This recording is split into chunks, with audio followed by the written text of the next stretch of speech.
जब मेरे रसूल करीम सल्लल्लाहु अलैहि वसल्लम मेराज पर गए तो मुस्तफ़ा करीम अलैहिस्सलाम ने कुछ ऐसे लोग देखे जिनके ये नाखून तांबे के थे और वो अपने जिस्म को ऐसे नोच रहे थे। मुस्तफ़ा करीम अलैहिस्सलाम ने जिब्राइल से पूछा कि जिब्राइल ये कौन लोग हैं? तो जिब्राइल अर्ज करते हैं कि या रसूल सल्लल्लाहु अलैहि वसल्लम ये वो लोग हैं जो अपने भाई की गीबत करते थे। तो गीबत कहते किसे हैं? इस मुबारका में है कि गीबत उसे कहते हैं जो किसी शख्स की पीठ के पीछे ऐसी बात कही जाए जो उसको नागवार है। अगर वो बात सच है लेकिन उसकी पीठ के पीछे की है तो ये गीबत है। अगर ये झूठ है तो फिर ये बुहतान है। जब मेरे रसूल करीम सल्लल्लाहु अलैहि वसल्लम जहाद के लिए जाते, सफर फरमाते तो हुजूर दो मालदार शख्सों के साथ एक गरीब शख्स को शामिल कर लेते।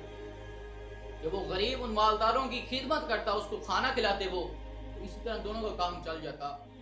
एक दफ़ा हुज़ूर करीम अलैहिस्सलाम ने सलमान फारसी रज़ियल्लाहु तआला अन्हु को दो मालदारों के साथ किया।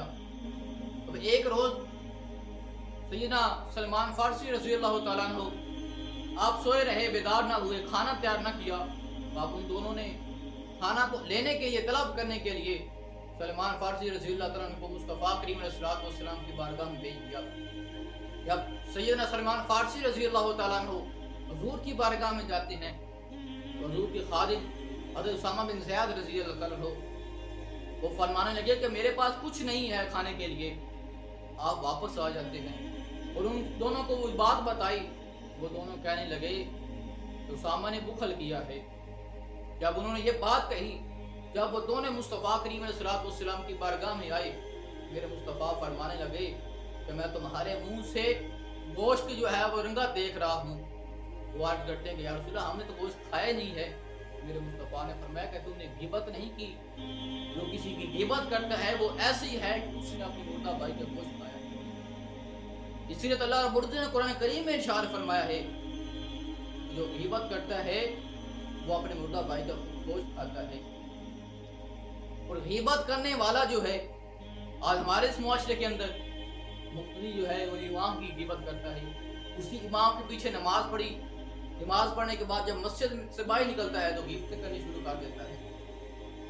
तो जो गिबत करता है उसके सारे जो है नेक अमाल खत्म हो जाते हैं। जिसकी गिबत की जा रही है उसके नाम अमाल में चले जाते हैं। जब हजरत हसन बसरी रज़ियल्लाहु तआला अन्हु को किसी ने आकर बताया कि हुज़ूर फलां शख्स आपकी गिबत कर रहा था, आपने फरमाया जरा रुक जाओ। आपने एक मिठाई का डब्बा दिया, उसको दिया और कहा कि जो मेरी गिबत कर रहा था उसको जाकर देना। तो शख्स अर्ज करता है कि हुज़ूर वो आपकी गिबत कर रहा था, आप उसके बदले उसको मिठाई भेज रहे हैं, खुश हो रहे हैं। हजरत हसन बसरी फरमाने लगे इसलिए उसने गिबत की है, वो जो उसके नेक अमाल हैं वो मेरे अमाल में आ गए हैं, इसलिए मैं खुश हो रहा हूँ कि उसके नेक अमाल मेरे अमाल में आ चुके हैं। इसलिए आपने फरमाया कि ये मिठाई उसको दो। जो गिबत करता है उसके नेक अमाल खत्म हो जाते हैं और जिसकी गिबत हो रही है उसके नाम अमाल में चले जाते हैं।